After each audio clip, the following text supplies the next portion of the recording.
CGPSC smart learning में आप सभी का बहुत बहुत स्वागत है। दोस्तों, आज हम छत्तीसगढ़ व्यापम द्वारा होने जा रहे एग्जाम में पूछे जाने वाले महत्वपूर्ण प्रश्नों के बारे में चर्चा करेंगे, जो प्रयोगशाला परिचारक और आबकारी आरक्षक के एग्जाम में बार बार पूछे जाने वाले हैं। तो उससे रिलेटेड फर्स्ट क्वेश्चन में देखने को मिलेगा, बाबू रेवाराम कहाँ के निवासी थे? Option A Shivri Narayan, option B Ratanpur, option C Kudurmal, option D Rajim. तो आपको बताना है कि जो बाबू रेवाराम थे वो कहाँ के निवासी थे।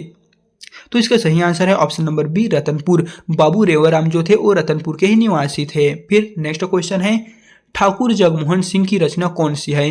दान लीला, श्यामा स्वप्न, खूब तमाशा, बस्तर भूषण। तो आपको बताना है कि जो ठाकुर जगमोहन सिंह जी है की रचना कौन सी है इन चारों ऑप्शनों में से। तो इसका सही आंसर है ऑप्शन नंबर बी श्यामा स्वप्न। एंड दोस्तों, हमने 1 से लेकर जो 24 नंबर तक के क्वेश्चन है इनके बारे में पहले से वीडियो बनाकर चैनल में अपलोड कर चुके हैं। सिंपली आप हमारे चैनल में एक बार विजिट कीजिएगा।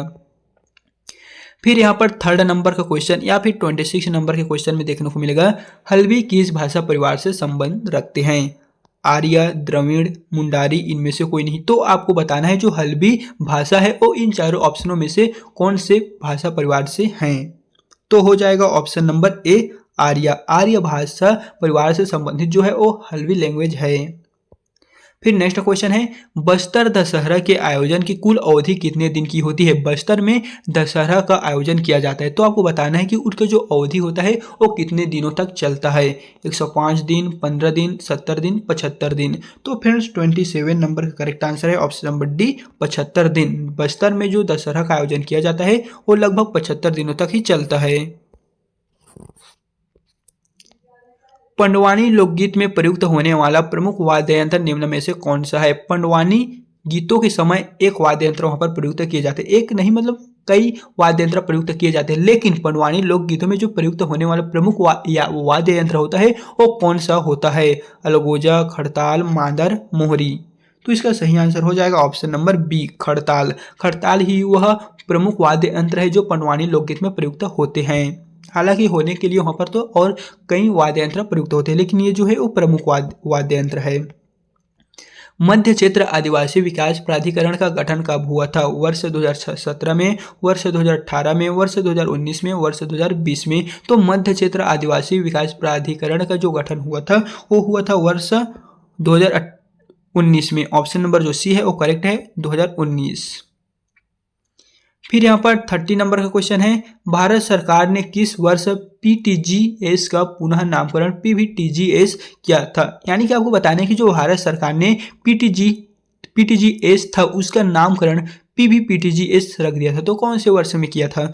क्या 2006 में, 1975 में, 1993 में, 2000 में? तो इसका सही आंसर है ऑप्शन नंबर ए 2006 में ही 2006 थे, उसी में पीटीजीएस का जो नामकरण था उन्हें हटाकर पीवीटीजीएस कर दिया था। यही फ्रेंड्स इसका राइट आंसर हो जाएगा। अनुसूचित जाति तथा अनुसूचित जनजाति अत्याचार निवारण अधिनियम कब लागू किया गया है? यानी कि एसटी एससी जो अत्याचार निवारण अधिनियम है वो कौन से सन में लागू है? वर्ष 1989, वर्ष 1919, वर्ष 1991, वर्ष 1992। तो फ्रेंड्स यहाँ पर पूछा गया है जो एसटी एससी अधिनियम है वो कौन से सन में लागू किया गया है? तो हो जाएगा ऑप्शन नंबर बी वर्ष 1990 में ही लागू किया गया है।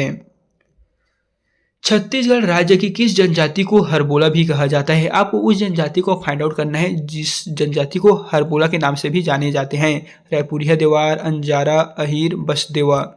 तो फ्रेंड्स इसका सही आंसर हो जाएगा ऑप्शन नंबर डी बसदेवा। यही वो जनजाति है जिसे हरबोला के नाम से भी जाने जाते हैं। फिर यहाँ पर नेक्स्ट क्वेश्चन है, इन फ्रेंड्स आपको किस टॉपिक पर वीडियो चाहिए प्लीज आप हमें कमेंट बॉक्स में बताइए, क्योंकि हमारे पास इतना ज़्यादा क्वेश्चन का पीडीएफ है कि हमें समझ नहीं आता कि कौन से पीडीएफ को हम आपके लिए अपलोड करें। तो आप जल्दी से हमें कमेंट बॉक्स में बताइए कि आपको अगला जो टॉपिक होगा वो किस पर चाहिए, हम उसी टॉपिक पे आपको नेक्स्ट वीडियो बना के दे देंगे। तो जल्दी से आप हमें कमेंट में बताइएगा। फिर नेक्स्ट क्वेश्चन है, रायपुर को नगर निगम का दर्जा कब मिला है? आपको बताने की जो रायपुर जिला है उसको नगर निगम का दर्जा कौन से सन में दिया गया है? वर्ष 1951 में, वर्ष 1956 में, वर्ष 1961 में, वर्ष 1967 में। तो रायपुर को जो नगर निगम का दर्जा मिला था वो मिला था वर्ष 1967 में। ऑप्शन नंबर जो डी है वो करेक्ट हो जाएगा।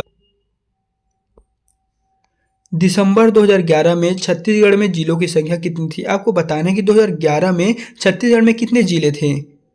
27, 16, 18, 22। तो दिसंबर 2011 में छत्तीसगढ़ में जो जिलों की संख्या थी वो थी 18। ऑप्शन नंबर जो सी थे ये करेक्ट है। लेकिन आपको बताना है कि वर्तमान में अभी जो चल रहा है 2025 में छत्तीसगढ़ में अभी कितने जिले हैं? आप हमें दोस्तों कमेंट बॉक्स में बताइए। देखते हैं कौन कौन से स्टूडेंट जो हैं वो प्रयोगशाला परिचारक और आबकारी आरक्षक एग्जाम की तैयारी कर रहे हैं, यहीं से हम अंदाजा लगा लेंगे। फिर यहाँ पर नेक्स्ट नंबर का क्वेश्चन है, राज्य लोक सेवा आयोग का सदस्य कदाचार के आधार पर तभी हटाया जा सकता है जब जांच की गई हो। तो यहाँ पर जो राज्य विधानसभा द्वारा, राज्यपाल द्वारा गठित समिति के द्वारा, सर्वोच्च न्यायालय के द्वारा, उच्च न्यायालय के द्वारा, तो आपको उस स्थान को बताना है जो छत्तीसगढ़ राज्य लोक सेवा आयोग का जो सदस्य होते हैं उनके आधार पर, उनको क्या आधार पर हटाया जा सकता है। तो इसका सही आंसर है ऑप्शन नंबर सी, सर्वोच्च न्यायालय के द्वारा उन्हें जो है वो जांच की गई हो सर्वोच्च न्यायालय के द्वारा तो हटाए जा सकते हैं। इनमें से कौन से विधानसभा निर्वाचन क्षेत्र अनुसूचित जनजाति के लिए आरक्षित है? भरतपुर, जगदलपुर, प्रतापपुर, सीतापुर। अंबिकापुर, प्रतापपुर, सीतापुर, जसपुर। भरतपुर, जसपुर, रायगढ़, अंबिकापुर। प्रतापपुर, भरतपुर, जसपुर, सीतापुर। तो आपको बताना है विधानसभा निर्वाचन क्षेत्र अनुसूचित जनजाति के लिए जो आरक्षित है वो इन चारों ऑप्शनों में से कौन से ऑप्शन हैं? तो हो जाएगा option number D, Pratappur, Bharatpur, Jaspur, Sitapur. ये जो ऑप्शन नंबर डी है यही निर्वाचन क्षेत्र अनुसूचित जनजाति के लिए आरक्षित है। छत्तीसगढ़ में आईआईटी में प्रवेशित विद्यार्थियों को प्रतिवर्ष कितनी राशि की सहायता दी जाती है? 40,000, 50,000, 60,000, 30,000। तो आपको बताना है कि जो आईआईटी में प्रवेशित बच्चे होते हैं उनको प्रति वर्ष कितने हजार रुपए की सालाना जो राशि तो नहीं कहेंगे लेकिन प्रति वर्ष कितनी राशि की सहायता दी जाती है। तो इसका सही आंसर हो जाएगा ऑप्शन नंबर ए, 40,000 रुपये उनको प्रतिवर्ष दी जाती है।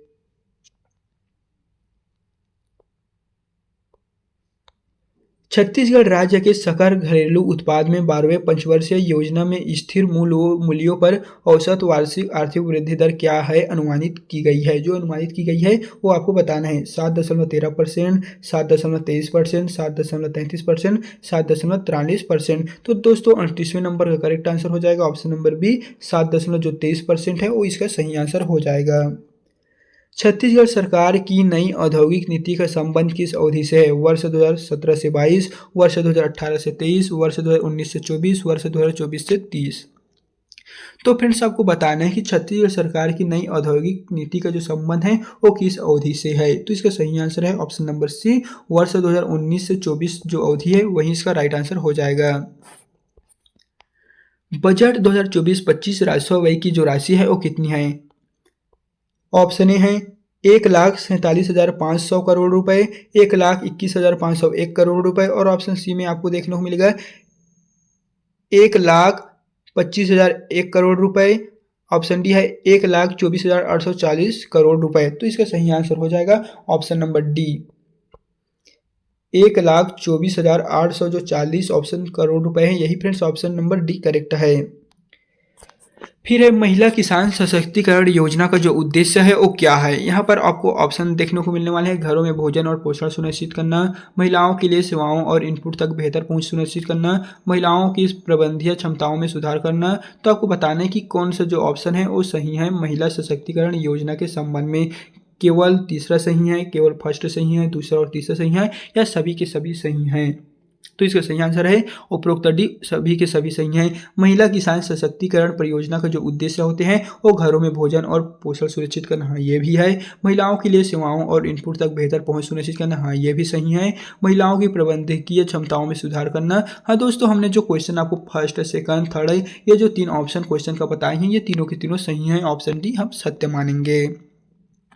फिर यहाँ पर नेक्स्ट है असत्य कथन की पहचान कीजिए। फर्स्ट है कार्यकारिणी समिति आपस में मिलकर अपने बीच में से ग्राम संगठन के पदाधिकारियों का चयन करते हैं। इनका कार्यकाल 3 वर्ष का होता है। इन सदस्यों की संख्या जो होती है वो 3 से 5 होती है। तो आपको जो असत्य कथन है उनकी पहचान करना है। तो है ऑप्शन नंबर सी, 1 और 3 ये और ये, लेकिन जो यहाँ पर है इनका कार्यकाल 3 वर्षों का होता है। हाँ तो ये जो है यही सही हो जाएगा। बाकी जो असत्य कथन है वो फर्स्ट और थर्ड है। NREGA में सम्मिलित जिले हैं? रायपुर, राजनांदगांव, सरगुजा, रायगढ़, कोरबा। तो आपको उन जिलों को फाइंड आउट करना है जो NRETP में शामिल हैं। तो हो जाएगा friends option number A 1, 2, 3 Raipur, Rajnandgaon, Surguja. ये जो आपको ऑप्शन 3 देखने को मिलने वाले हैं यही जो है वो NRETP में सम्मिलित जिले हैं। ऑप्शन फर्स्ट राइट है।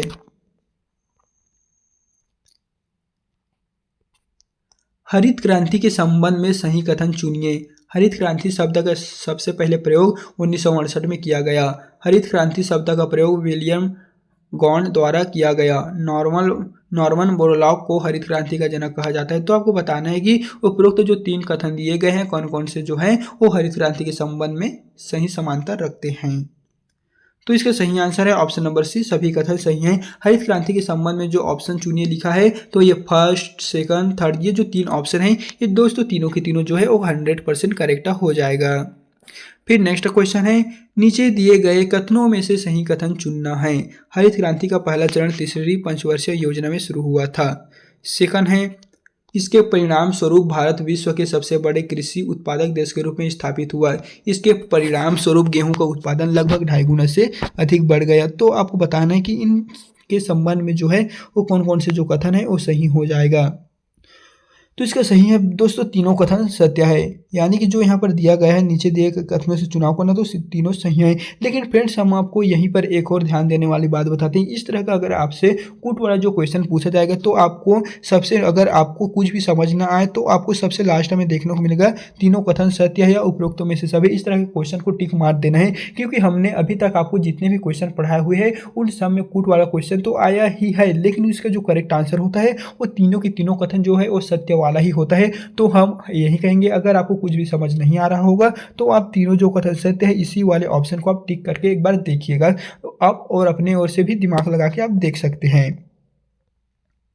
फिर दोस्तों यहाँ पर नेक्स्ट नंबर का क्वेश्चन है, सदाबहार क्रांति से जुड़े सही जो कथन है उनका चुनाव करना है। सदाबहार क्रांति से जुड़े, सदाबहार क्रांति की शुरुआत 2017 में हुई। इस क्रांति का नाम प्रधानमंत्री नरेंद्र मोदी के नेतृत्व में प्रारंभ हुआ था। इस क्रांति में MS स्वामीनाथन का बहुत बड़ा सहयोग रहा। कृषि, स्वास्थ्य और पोषण को एक साथ लाना इस क्रांति का उद्देश्य था। तो कौन कौन से सही हैं? तो 46वें नंबर का करेक्ट आंसर है ऑप्शन नंबर डी, यहाँ पर है उपरोक्त सभी। तो जैसा कि हमने आपको एक और क्वेश्चन अभी बता रहे हैं जो कूट वाला, तो ये क्वेश्चन है आप लोगों को पता ही है कथन वाला, तो इसका भी जो है वो उपरोक्त सभी आ रहा है। जो सदाबहार क्रांति से जुड़े सभी कथन है वो दोस्तों फर्स्ट, सेकंड, थर्ड, फोर्थ सभी के सभी करेक्ट हो जाएगा। तो इस तरह हमारी ओर से हम कह रहे हैं कि अगर इस तरह का क्वेश्चन आएगा तो आपको उपरोक्त डी यही क्वेश्चन को टिक करना है। और वीडियो पसंद आए तो वीडियो को लाइक करना ना भूले। तो चलिए फिर मिलते हैं इसी तरह के एक नए वीडियो के साथ।